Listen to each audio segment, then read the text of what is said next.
Halo, perkenalkan nama saya Fatimah, selaku Teknologi Application Manager dari PT Kargil. Hari ini kita akan membahas topik mengenai bagaimana kita mengenal bahan baku alternatif dan memanfaatkannya untuk menekan biaya pakan. Nah, mungkin dalam kurun 4 atau 5 bulan terakhir kan memang dunia peternakan, khususnya di dunia peternakan layar, cukup berat kondisinya. Selain harga bahan baku yang mungkin melambung tinggi karena memang efek COVID, dan juga sisi panenan yang mungkin kurang merata, untuk mendapatkan akses bahan baku yang berkualitas dan juga harganya terjangkau agak susah, plus harga konsentrat pun dari pabrikan juga kita ketahui juga mungkin kemarin sempat ada beberapa kenaikan karena memang beberapa bahan impor agak susah untuk bisa masuk ke Indonesia ya gitu. Jadi ada banyak kendala terkait pakan, plus juga harga telur yang juga kurang bersahabat karena sudah cukup konsisten lama berada di bawah BEP. Ini menimbulkan banyak pertanyaan di kalangan peternak untuk bagaimana caranya menekan biaya pakan agar usaha peternakan yang dimilikinya bisa tetap berjalan, karena memang sudah terlalu banyak modal yang untuk dipakai untuk menutup harga telur yang di bawah BEP tadi. Nah, dalam diskusi ini mungkin kita akan fokus untuk diskusi mengenai bahan baku alternatif sumber energi dan protein. Mungkin ada bahan baku alternatif sumber fosfor dan yang lain, tapi kita akan fokus di dua ini, di mana ini yang krusial ya, yang krusial untuk bisa dipenuhi juga oleh peternak, dan mungkin bahan baku yang ada di lingkungan masing-masing ini memang juga berpotensi bagus untuk membantu peternak dalam menekan biaya pakan. Untuk bahan baku alternatif sumber energi itu kalau tadi listnya banyak sekali ya. Salah satunya adalah gandum. Gandum ini kita mungkin tidak punya gandum, tapi mayoritas ini diimpor dari negara luar, di mana memang ini skalanya sudah industri. Jadi dari sisi ketersediaan, kualitas, dan mungkin pun pemerintah juga mengatur terkait importasi gandum ini. Nah, gandum sendiri kalau di negara Eropa ya, pakan yang diberikan oleh peternak ke ayamnya itu mayoritas menggunakan wheat, soya dan wheat ya, bukan seperti kita. Kalau kita kan pakai soya plus jagung. Nah, kalau di sana sumber energi utamanya adalah gandum. Nah, di kondisi yang kemarin susah sekali dapat jagung, ini memang gandum juga mempunyai perspektif nilai yang cukup bagus dari sisi nutrisi untuk bisa membantu mensubstitusi sebagai bahan alternatif sumber energi pada saat jagung susah didapat atau jagung harganya melambung tinggi gitu. Gandum sendiri mempunyai crude protein yang lebih tinggi dari jagung ya. Kalau jagung sekitar 8-9%, kalau gandum sekitar 12-6%. Ini lebih tinggi daripada gandum, sehingga nilai energinya pun juga lebih tinggi. Kemudian gandum itu karakteristik gandum itu memang dia tidak seperti jagung. Kalau jagung kan warnanya kuning. Kuning itu adalah santopil, di mana santopil itu kalau di pakan yang base-nya jagung dan soya atau kedelai itu nanti santopil itu bisa terdeposisi di kuning telur sehingga dihasilkan kuning telur yang kuning cantik gitu. Tapi kalau menggunakan pakan berbasis gandum ini biasanya telurnya akan lebih pucat karena memang tidak punya kandungan santopil. Nah, untuk membantu istilahnya menjaga kualitas kuning telur, karena kan beberapa market juga ada requirement, kebutuhan untuk kuning telurnya yang skornya sekian gitu. Makanya saat menggunakan gandum, terutama dalam jumlah yang cukup tinggi di atas 20%, sangat disarankan untuk menambahkan pigmen tambahan untuk membantu menjaga kualitas kuning telur. Gandum juga memiliki kandungan vitamin A dan biotin yang rendah. Ini salah satu kekurangan. Jadi saat menggunakan gandum kita perlu menambahkan premix vitamin, terutama jika dipakai di dalam jumlah besar ya, di atas 10% itu kita sudah mulai harus memikirkan menambah premix dan premix vitamin untuk menutup kekurangan ini. Nah, ada juga catatan karena gandum ini dia lapisan luarnya itu cukup keras. Jadi ada dinding selnya itu mengandung cukup banyak silan. Jadi kalau dipakai di atas 20% itu direkomendasikan untuk menambahkan enzim, namanya enzim silanase, berguna untuk memecah ikatan NSP tadi, dinding selnya tadi, sehingga bisa meningkatkan pencernaan, meminimalisir variasi di protein, dan juga mengurangi kejadian kotoran basah gitu. Ini gandum. Terus kemudian sorghum. Sorghum juga banyak di Indonesia sebenarnya. Sorghum sendiri ada beberapa varietas, ada sorghum putih, ada sorghum merah, dan sekarang juga sudah dikembangkan sorghum yang low tannin juga, karena di sorghum itu sendiri kan punya zat anti nutrisi namanya tanin. Nah, kalau kita lihat nutrien dari sorghum, di sini crude proteinnya itu sekitar 10,8%. Jadi kalau di compare dengan jagung itu 90% dari nilai nutrisi jagung, dengan energi yang lebih tinggi dan konsisten dibandingkan dengan gandum dan jagung. Nah, varietas yang low tannin bisa dipakai untuk menggantikan jagung dalam jumlah yang cukup besar, 70% dari penggunaan jagung, dengan tetap menambahkan asam amino, premix, vitamin, dan mineral. Sama dengan gandum tadi, untuk jenis sorghum itu tidak memiliki kandungan xanthopil atau zat warna kuning yang bisa terdeposisi di kuning telur atau di kulit. Jadi saat menggunakan dalam jumlah yang besar itu kita perlu menambahkan pigmen untuk menjaga kualitas kuning telurnya. Tadi seperti yang saya sebutkan, sorghum memiliki zat anti nutrisi berupa tanin, dan ini jika dipakai berlebihan dapat berpengaruh pada penurunan feed intake. Kemudian karena tanin juga mengikat beberapa nutrien, jadi kecernaan asam aminonya pun juga tidak optimal atau turun. Kalau feed intake sudah terimpact, kecernaannya kurang bagus, berarti pasti akan mengimpact ke produksi telur, karena memang zat anti nutrisi tadi itu menghambat beberapa kerja enzim pencernaan dan berimpact ke nilai energinya juga gitu. Jadi walaupun secara di gross energi angkanya besar, tapi kecernaannya pun jadi berkurang karena tadi kerja enzim pencernaan tadi terhambat dengan adanya zat anti nutrisi yang mungkin jumlahnya berlebih.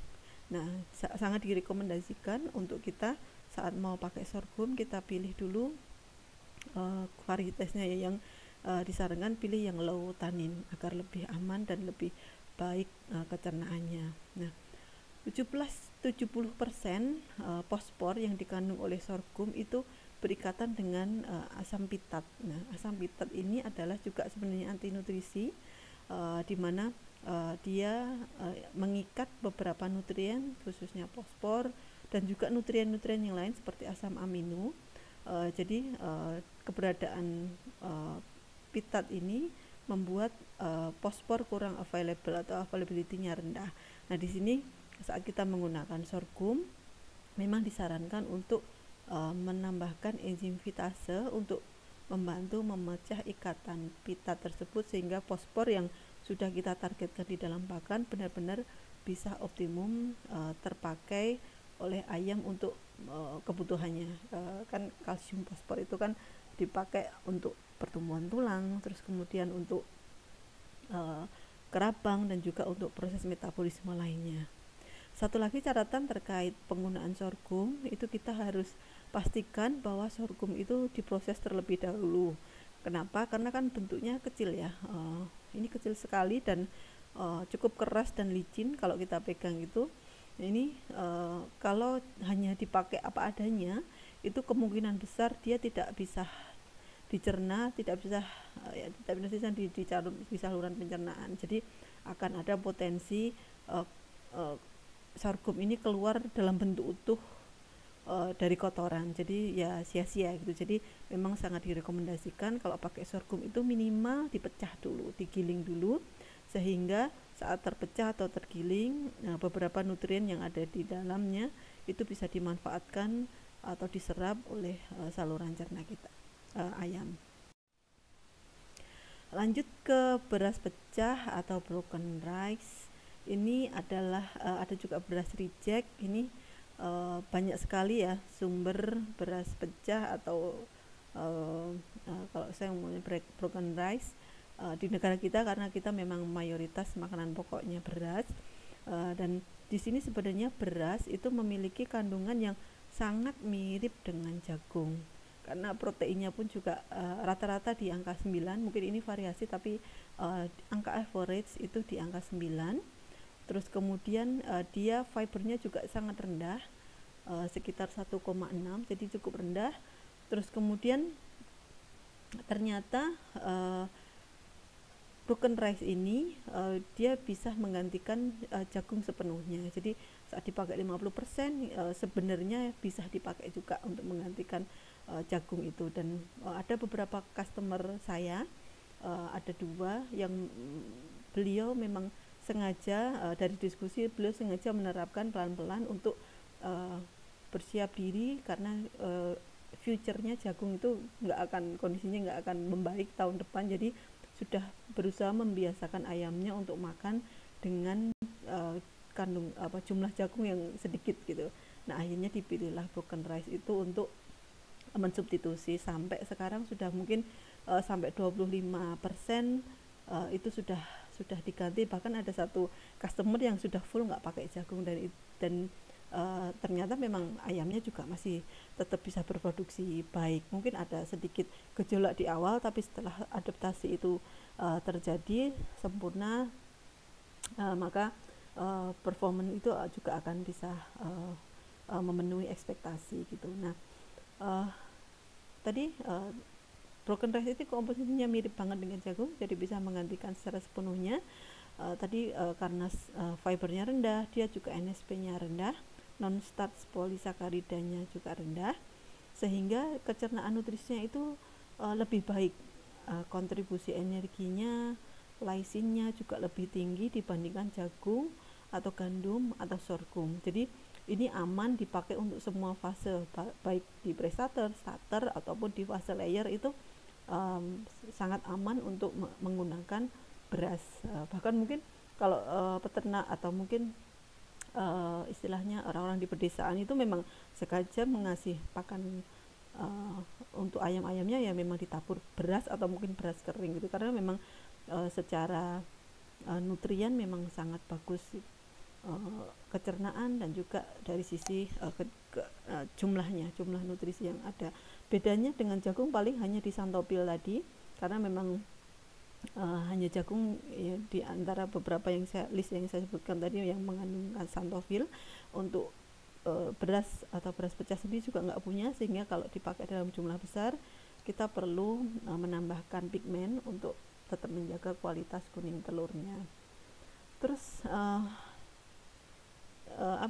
penggunaan beras pecah ini itu bisa dilakukan secara step by step ya. Jadi kembali lagi, kalau kita mau mengimplementasi sesuatu, kita lihat, amati pelan-pelan, sedikit-sedikit dinaikkan sedikit-sedikit. Jadi kalau transisinya smooth, insya Allah performan ayam kita juga akan lebih terjaga, dan target kita untuk menekan biaya pakan pun bisa terpenuhi gitu.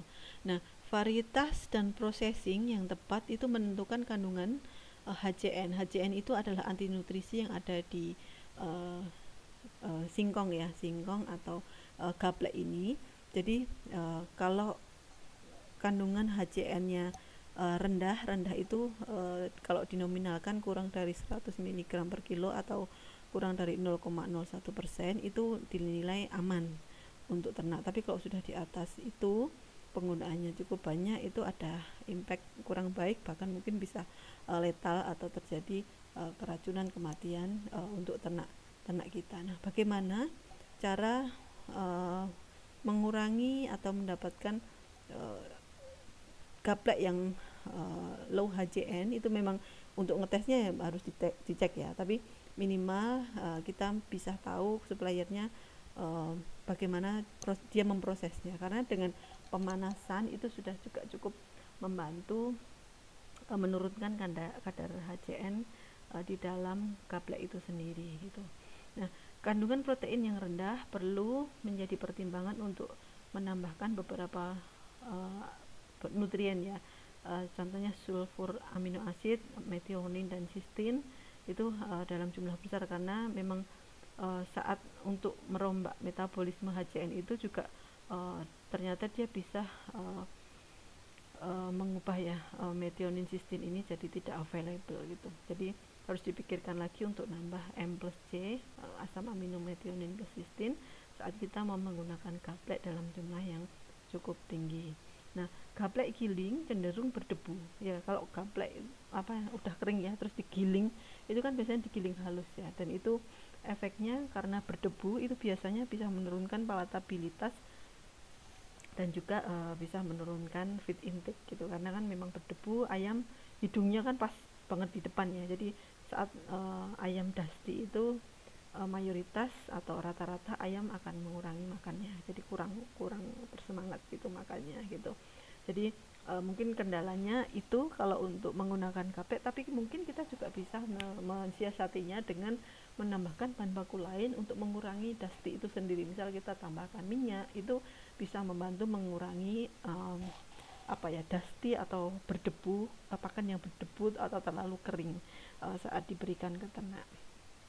Lagi karena memang gaplek ini tidak punya santopil, jadi saat kita mau menggunakannya dalam jumlah yang besar, kita harus menambahkan pigmen untuk menjaga kualitas warna dari kuning telur itu sendiri. Satu lagi bahan baku alternatif sumber energi yang mungkin perlu kita kenal adalah bread waste atau tepung roti. Mungkin ada banyaknya toko bakery atau mungkin memang pabrikan roti seperti mungkin Sari Roti atau mungkin pabrikan roti yang lain, mereka pasti punya roti-roti yang reject ya. Jadi roti-roti yang sudah tidak bagus atau tidak memenuhi syarat untuk didisplay, dikonsumsi oleh manusia, biasanya kan ditarik, dan limbah itu ternyata kalau dikumpulkan memang cukup besar, dan limbah atau bread waste ini mempunyai kandungan nutrien yang cukup bagus, proteinnya di 12,14 dan energinya gross energinya sendiri ada di 19,1. Jadi kalau dikonversi atau menjadi metabolisable energi untuk ayam itu bisa di atas 4000 kilokalori sendiri. Jadi kalorinya tinggi, proteinnya juga sudah cukup bagus 12,4. Nah, kendalanya saat kita mau menggunakan bread waste ini, kita perlu hati-hati karena kan sumbernya kan dari roti, bukan satu jenis ya. Jadi bermacam-macam roti, kadang ada selainya, kadang ada roti gandum, kadang ada roti biasa. Nah, itu biasanya nutrien yang terkandung itu variasinya cukup tinggi. Ada kandungan gula dan patinya juga variatif, plus lemak mungkin karena dia ditambahkan margarin dan yang lain, sodium juga. Jadi saat kita mau menggunakan tepung roti ini, jadi kita memang juga harus berhati-hati. Caranya seperti apa? Pertama, sebelum kita menggunakan bread waste, kita perlu menganalisa dulu, karena tadi variasinya cukup besar. Kita harus tahu yang mau kita pakai itu nutrien kontennya seperti apa. Jadi harus dicek dulu nutriennya, dicek dulu. Kalau sudah dapat nutriennya, baru itu yang benar-benar kita pakai untuk memformulasikan langsung. Nah, karena tadi bread waste ini adalah hasil tarikan dari mungkin sekian banyak toko, mungkin juga ditampung dulu, jadi memang resiko berjamur itu tinggi. Maksudnya dalam proses pengepulan tadi mungkin ada resiko tinggi berjamur, dan ini juga memberikan kans atau berkontribusi adanya kontaminasi mycotoxin jenis Sierra Leone. Nah, bagaimana mensiasatinya? Ya kita harus menambahkan toxin binder saat kita menggunakan uh, jenis bread waste ini gitu. Nah, toxin bindernya saya rekomendasikan lagi yang broad spectrum, biar tadi kan beberapa jenis toxin binder itu ada efektif dia mengikat aflatoksin saja atau jenis tertentu, tapi kita kalau menggunakan broad spectrum itu bisa mengikat beberapa jenis mycotoxin ya yang ada gitu. Sebaiknya segera menggunakan pakan yang dimixing dengan menggunakan bread waste agar pakan itu tetap fresh dan tidak berbau seperti fermentasi. Mungkin ada beberapa pengalaman kalau memang ya pakannya itu menggunakan bread waste, mungkin dalam selang 2-3 hari itu sudah mulai kecium ada bau seperti ragi tape atau fermentasi gitu, karena memang bread waste itu sendiri kan memang dibuat juga sebelumnya memang menggunakan salah satunya yeast, fermentasi dari yeast. Jadi gunakan sesegera mungkin biar pakan tetap fresh, karena kalau mungkin nanti ada bau yang cukup menyengat, ayam itu mungkin kurang begitu berselera untuk makan. Nah, salah satu kendala lagi untuk bahan baku alternatif jenis bread waste ini adalah dia cukup disukai oleh lalat. Jadi hindari menggunakan bread waste saat populasi lalat sedang tinggi di kandang, karena pasti akan menarik lalat untuk hinggap di situ, padahal lalat itu sendiri adalah vektor. Jadi kecenderungan nanti kalau lalatnya tinggi banyak hinggap di makanan, proses terjadi kecacingan atau cacingan itu mungkin akan lebih tinggi. Jadi kita atur penggunaannya, kalau memang lagi kondisinya oke, nggak lembab, populasi lalat terkendali, aman-aman saja kita bisa menggunakan bread waste ini. Jadi kalau dari harganya memang bread waste ini cukup murah dan value-nya cukup bagus kalau bisa dipakai untuk menggantikan sedikit atau mensubstitusi sumber energi yang dipakai baik itu jagung ataupun dedak. Terus kita lanjut ke bahan baku sumber protein. Ada banyak juga sumber protein, tapi kita mungkin bahas sedikit saja biar lebih singkat ya gitu. Jadi kita coba highlight 1 CGM corn gluten meal. Corn gluten meal ini adalah hasil sampingan dari pengolahan jagung itu sendiri. Jadi sebenarnya jagung ini adalah kan memang sudah skalanya industri ya. Biasanya dalam pengolahan jagung menjadi starch atau menjadi seperti yang pemanis itu. Nah, itu kan memang ada beberapa step yang akhirnya menghasilkan starch pati jagung, tapi juga hasil sampingannya juga ada seperti ini. Jadi jagung itu akan mengalami pembersihan, terus kemudian dilunakkan, dicuci pakai air dan juga H2SO untuk melunakkan lapisan luarnya itu. Kemudian nanti masih dilakukan penggilingan sehingga akan terpisah antara jemnya itu inti bijinya dengan bagian yang memang tinggi pati. Nah, kemudian di sini akan dilakukan lagi beberapa action sehingga menghasilkan starch atau pati jagung, dan hasil sampingannya adalah berupa CGM, karena ini kontennya tinggi starch dan juga gluten, sehingga memang jadinya CGM ini mengandung kandungan protein yang cukup tinggi. Kalau dari literatur mungkin kita bisa lihat rata-rata. Jadi kalau ini saya ambil rata-rata, sebenarnya ada data min max-nya, tapi kita ambil rata-rata crude protein dari CGM itu sekitar 67%, tapi sudah ada di angka 60% itu sudah cukup bagus untuk kandungan CGM. Kita juga pernah menemukan CGM yang nutriennya mungkin hanya sekitar 54, 55. Nah, itu memang harus hati-hati, tapi selama itu sudah di 60 ke atas ya memang kualitasnya mungkin bisa kita anggap cukup bagus gitu. Nah, CGM itu sendiri kaya akan protein. Terus CGM juga sumber metionin. Kebetulan energi tadi dari proses ini masih ada yang tersisa, starchnya atau patinya. Jadi di dalam CGM itu juga mengandung energi yang sangat tinggi, dan juga plus santopil. Santopilnya ini bisa sekitar 200 sampai 500 ppm gitu. Jadi lebih lebih terkonsentrasi, semua lari ke situ. kalau di jagung kan paling cuman sedikit gitu ya. Nah kalau ini kan bisa berkali lipatnya dari jagung. Cuman kelemahan dari CGM ini adalah lisin dan triptopannya yang rendah, kandungan lisin dan triptopan. Jadi saat kita mau menggunakan CGM nggak bisa menggunakan terlalu banyak, karena tadi lisin dan triptopannya juga tetap perlu dipenuhin dari bahan baku yang lain. Namun secara keseluruhan CGM ini sangat potensial untuk dipakai di pakan layer, apalagi dengan harganya yang mungkin masih cukup terjangkau ya di market gitu. Terus karena ini juga berasal dari jagung dan juga ada proses tadi yang cukup lama untuk proses tadi pencucian dan juga perendaman dengan H2SO 3 ini juga sekitar hampir 2 harian. Nah, itu memang kontaminasi mycotoxin itu biasanya memang terjadi. Jadi ada fusarium dan zearalenone yang cukup tinggi di CGM-nya. Jadi ada potensi mycotoxin dua jenis ini di dalam CGM.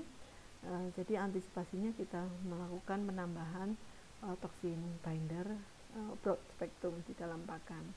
Nah, dari sekian banyak informasi dan juga literatur, mungkin memang direkomendasikan untuk menggunakan CGM ini tidak lebih dari 8%, karena tadi ada beberapa nutrien yang harus dipenuhi seperti lysin dan triptopan dipenuhi dari bahan baku yang lain. Ada juga tepung ikan. Tepung ikan ini ada yang impor, ada juga yang lokal gitu. Tapi antara impor dan lokal mungkin Bapak Ibu juga sudah tahu sendiri ya kualitasnya seperti apa. Jadi untuk tepung ikan itu sendiri mengandung protein yang sangat variasinya luar biasa, cukup besar gitu kan. Ada yang hanya 60, ada yang hanya 55, ada yang 72, bahkan 79. Jadi kandungan protein dari tepung ikan itu average ya. Kalau tepung ikan yang baik itu rata-rata di 75,4, dan sebenarnya kalau sudah di atas 66% itu sudah dianggap berkualitas bagus. Nah, di beberapa negara mungkin juga di salah satu area kita juga masih ada. Jadi proses pengolahan fish meal ini masih sangat bergantung pada cara yang tradisional. Misal harusnya ini di steam pakai suhu tertentu, tapi hanya dikeringkan lewat sinar matahari, dijemur di hamparan gitu, yang mungkin juga terkontaminasi dengan tanah sehingga kadar abunya terkesan tinggi. Nah, jadi dua kriteria protein di atas 66% dan juga abu kurang dari 12% ini sedikit banyak bisa membantu kita untuk menilai ya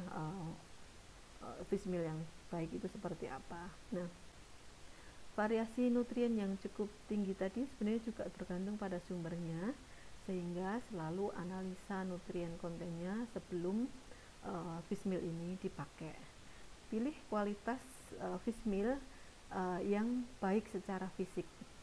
Ini jadi indikator ya. Jadi baunya fresh, tidak busuk, terus warnanya kuning kecoklatan dan kering, tidak menggumpal. Sangat disarankan untuk kita pilih yang seperti ini, karena yaitu tadi prosesnya bervariasi. Kalau sudah sampai berbau busuk itu berarti kan ada indikasi histaminnya tinggi. Terus kemudian ada beberapa proses kerusakan. Kalau memang fish mealnya terlalu gelap, nah itu kan itu indikasi gitu. Jadi hati-hati saat memilih fish meal ini. Dari fisik mungkin bisa jadi parameter bau, warna, dan kelembapannya jadi tidak menggumpal. Itu selain parameter nutrien yang dianalisa secara eksak di laboratorium. Nah, di fish meal sendiri ya, jadi kalau sudah mulai muncul timbul racun namanya glycerosin, itu bisa berbahaya untuk ayam. Jadi glycerosin ini terbentuk saat ikan dipanaskan menggunakan suhu 180 derajat Celcius. Jadi sebenarnya untuk mengolah tepung ikan yang baik itu direkomendasikan di steam, atau dipanaskan pakai uap air gitu, suhunya di 140 derajat Celcius, 100 sampai 140 derajat Celcius. Tapi praktisnya karena untuk meningkatkan kapasitas produksi fish meal, kadang-kadang orang yang mengolah ini menaikkan suhunya. Jadi suhunya dinaikkan sampai 180, jadi kapasitas produksinya akan meningkat. Nah, ini ada potensi muncul gizerosin yang berimpact pada terjadinya erosi di saluran cerna, khususnya di gizzard atau di empelannya itu, dan bisa terjadi juga black vomit. Jadi gizzardnya itu menghitam, dan juga mungkin muntahnya pun juga menghitam. Itu jadi harus hati-hati saat kita memilih fish meal, harus benar-benar cermat ya. Untuk penggunaan fish meal yang berkualitas baik itu rata-rata masih di bawah 5%, karena variasinya tinggi, terus kemudian sodiumnya juga ditemukan beberapa tinggi. Jadi memang yang kita amati sejauh ini penggunaannya tidak terlalu banyak, bisa dipakai 1-2% dan maksimum sampai 5%. Satu lagi untuk bahan baku rapeseed meal ya, ini bahan baku sumber protein. Mungkin beberapa peternak sudah familiar dengan rapeseed. Rapeseed itu kayak canola. Jadi kalau kita ke supermarket gitu, ada banyak macam-macam minyak, ada minyak sawit, minyak kelapa, ada juga minyak canola. Itu memang produksinya dari luar negeri, itu dari bunga canola yang diambil bijinya. Nah, rapeseed meal ini adalah bungkil dari biji yang bunga canola ini yang dipres, yang diambil minyaknya. Nah, ini adalah bungkilnya. Jadi rapeseed meal ini ya belum dikupas karena kan memang kecil-kecil ya bijinya, jadi langsung dipres gitu, masih tercampur antara isinya dan juga kulit luarnya yang keras itu. Jadi kalau diproses dengan teknologi modern itu memang di rapeseed ini juga bisa diolah atau dimasukkan ke sebuah mesin yang akhirnya nanti bisa dipisahkan antara hulsnya, atau kalau istilahnya gabahnya atau kulit yang kerasnya, juga dengan bungkilnya yang non kulitnya tadi. Kalau yang mayoritas banyak hulsnya atau mayoritas banyak kulitnya yang keras tadi, protein hanya berkisar di 37%. Nah, yang sudah terpisahkan, yang isinya istilahnya di luar hulsnya sudah dipisahkan, itu proteinnya bisa mencapai 45% kandungannya gitu. Nah, saat dipakai di layer juga perlu memperhatikan beberapa poin. Di antaranya adalah rapeseed meal ini mengandung antinutrisi namanya glukosinolat dan erusic acid. Ini sifatnya toksin. Jadi jika kandungannya di atas 30 mikromol per gram itu sudah berimpact, bisa beracun untuk ternak unggas gitu. Nah, partikelnya keras, terkadang ada residu di saluran cerna yang berupa spot-spot hitam. Ini akan kelihatan sekali saat ada dokter hewan yang mengecek kesehatan, terus kemudian melakukan nekropsi ayam, dibuka saluran cernanya. Nah, biasanya di gizzard itu nanti akan ketemu titik-titik hitam gitu, karena itu memang ini tadi kulitnya halsnya tadi yang juga masih tersangkut di gizzard atau di proventriculus. Nah, di rapeseed sendiri itu juga ada namanya sinapin. Itu senyawa kimia yang bisa memicu aroma telur itu lebih amis gitu, karena ada memang suatu reaksi yang akhirnya membuat telur yang dihasilkan dari ayam yang mengkonsumsi rapeseed ini baunya lebih amis gitu. Tapi dengan beberapa keterbatasan tadi, sebenarnya juga menjadi pertimbangan kita. Ini tetap masih bisa jadi alternatif sumber protein, tapi kita perlu cermat dan jeli untuk mengaplikasikannya gitu, karena protein dari Repsid sendiri tadi kan ada yang 37% atau sampai 45% cukup potensial sekali untuk dipakai di ayam. Nah, ini beberapa rekomendasi maksimum level di pakan. Ini saya ambil dari beberapa literatur ya, tapi seperti ini, kayak gandum yang plus enzim ini untuk ayam broiler yang kecil di bawah 3 minggu itu bisa dipakai 50%, menggantikan jagung ya, atau 70% dipakai di dalam satu ransum gitu. Ini berdasarkan literatur yang ada, tapi kembali lagi saat kita mengimplementasikannya kita perlu hati-hati. Jadi jangan langsung menurut literatur bisa kok dipakai sampai 70%. Wah, langsung aja diganti sampai 70%. Itu nanti malah efeknya bisa kaget ya, istilahnya kaget, ayamnya nanti malah terjadi gangguan di produksi. Jadi walaupun di sini sudah ada beberapa literatur yang ini memang secara saintifik sudah dilakukan oleh banyak peneliti, ini saya compile di sini sebagai acuan kita, tapi balik lagi saat nanti kita mau mengimplementasikan kita perlu hati-hati dan step by step. Ini saya tulis beberapa poin penting saat mau mengaplikasikan bahan baku alternatif. Itu pertama, kita harus menjaga atau memonitor kualitas bahan baku yang mau kita pakai. Kualitas itu adalah kandungan nutrisinya, apakah kandungannya normal, mungkin seperti tadi yang sampaikan, atau mungkin ada sedikit lebih melenceng gitu. Misal CGM yang didapat proteinnya hanya sekitar 45, itu kan ini CGM apa ya gitu, kita jadi tahu ini CGM normal atau enggak gitu. Kandungan nutrisinya perlu dicek, terus fisiknya juga kita perlu cek. Yang pasti adalah harus kering, tidak menggumpal, baunya fresh, tidak pengi atau tidak apek, dan warna.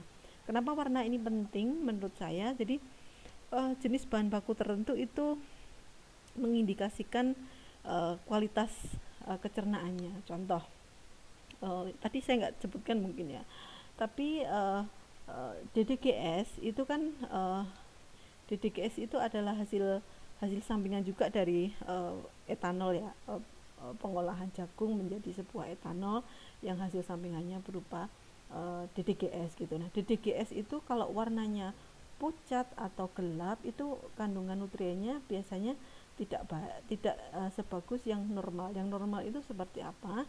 Warnanya kuning kecoklatan gitu. Nah, itu salah satu indikasi kualitas kecernaan atau kualitas secara menyeluruh dari suatu bahan pakan. Mungkin nggak jauh-jauh SBM aja, SBM atau PKK bunggil kedelai itu juga warna dari BKK itu juga menentukan kualitasnya, karena kita tahu BKK itu punya kandungan anti nutrisi. Trypsin inhibitor ini harus dipecah dulu atau dirusak dulu menggunakan pemanasan. Jadi kalau kita menemukan BKK atau SBM yang pucat itu biasanya dia istilahnya undercook atau kurang matang. Nah, kalau kurang matang berarti zat anti nutrisi trypsin inhibitornya tadi masih ada, sehingga trypsin inhibitor tadi dia menghambat kerja trypsin. Trypsin itu kan enzim yang memecah protein. Jadi dengan adanya ini berarti nanti ransum secara keseluruhan kecernaan proteinnya atau asam aminonya malah bisa berpotensi lebih rendah karena terganggu oleh adanya trypsin inhibitor tadi. Begitu juga kalau warnanya terlalu coklat, itu namanya overcook ya. Overcook itu berarti terlalu gosong. Itu berarti artinya kedelai yang kita dapatkan beberapa kandungan proteinnya atau asam aminonya sudah terlalu rusak gitu, karena gosong tadi gitu. Jadi secara total mungkin kandungan proteinnya atau asam amino tertentunya juga tidak setinggi SBM normal. Ini pentingnya fisik ya, fisik untuk kita mengecek kualitas bahan baku alternatif yang mau kita pakai. Terus kemudian karena ini alternatif, beberapa bahan baku sangat rentan atau punya kans tinggi untuk terkontaminasi dengan jamur, di mana jamur ini menghasilkan mycotoxin. Jadi kita harus pastikan kandungan mycotoksinnya cukup rendah. Biasa kan ada tes untuk menguji mycotoxin levelnya. Nah, ini bisa minta ke suppliernya atau kita mengecek langsung ke beberapa lab eksternal seperti Saraswanti dan lab pemerintah lainnya bisa dicek gitu. Terus ini untuk kualitas bahan baku, jadi perlu dimonitor sebelum dipakai. Kemudian kita juga perlu mempertimbangkan anti nutrisinya. Jadi kayak tadi mungkin saya sempat sampaikan, kalau Repsid itu punya glukosinolat, kalau Gaplek itu punya HCN, terus kemudian SBM itu punya trypsin inhibitor dan mungkin yang lain. Nah, ini kita perlu perhatikan karena itu nanti juga akan mempengaruhi seberapa banyak kita bisa menggunakannya. Jadi batas aman penggunaan itu juga kita perlu pertimbangkan gitu. Jangan menggunakan terlalu banyak karena ada beberapa anti nutrisi yang harus diwaspadai gitu. Terus kemudian pastikan harus melakukan reformulasi pakan dan mengadjust target feed intake. Jadi saat kita melakukan modifikasi campuran pakan yang biasanya harusnya 35, 50, 15 konsentrat jagung dan dedak, ini kita mau nambahin misalkan gaplek di situ, atau kita menambahkan sorghum atau beras di situ, berarti kan kita harus mengetahui final feed intake-nya atau kita mereformulasi ulang, dan biasanya ada implikasi ke feed intake, karena mungkin kalau ditambahkan gaplek misalnya, proteinnya berkurang, energinya mungkin hampir sama. Nah, itu kan pasti ada kekurangan nutrien yang juga perlu ditutup oleh ayam. Biasanya larinya ke feed intake yang mungkin naik kalau memang nutriennya lebih rendah dari campuran yang sebelumnya, atau bisa jadi feed intake-nya turun karena ada kandungan nutrien yang sudah berlebih gitu. Jadi dipastikan di-adjust juga feed intake-nya untuk memastikan ayam kita tetap terpenuhi kebutuhan nutriennya atau nutrien intake-nya. Terus tadi yang saya highlight adalah saat kita menerapkan bahan baku alternatif, kita harus mengaplikasikannya secara bertahap, pelan-pelan. Jangan langsung bisa 20% loh, tak masukin 20%, jangan, kasihan nanti ayamnya jadi rusak gitu. Jadi bertahap, 1-2% dulu, ke 3%, ke 5%, dan saat menambahkan itu kita juga melakukan monitoring ketat performa ayam. Jadi pelan-pelan, karena memang saluran cerna itu saat ada ada perubahan bahan baku itu mereka cukup sensitif. Jadi biasanya mikroflora usus itu juga formasinya juga akan berubah saat ada terjadi perubahan bahan baku. Nah, ini biasanya berimpact ke stres penggantian pakan, istilahnya seperti itu ya. Itu harus benar-benar smooth biar tidak terjadi gejolak produksi yang signifikan di ayam-ayam Bapak Ibu semua. Mungkin ini yang bisa saya sampaikan, kurang lebihnya terima kasih banyak. Semoga bermanfaat. Assalamualaikum warahmatullahi wabarakatuh.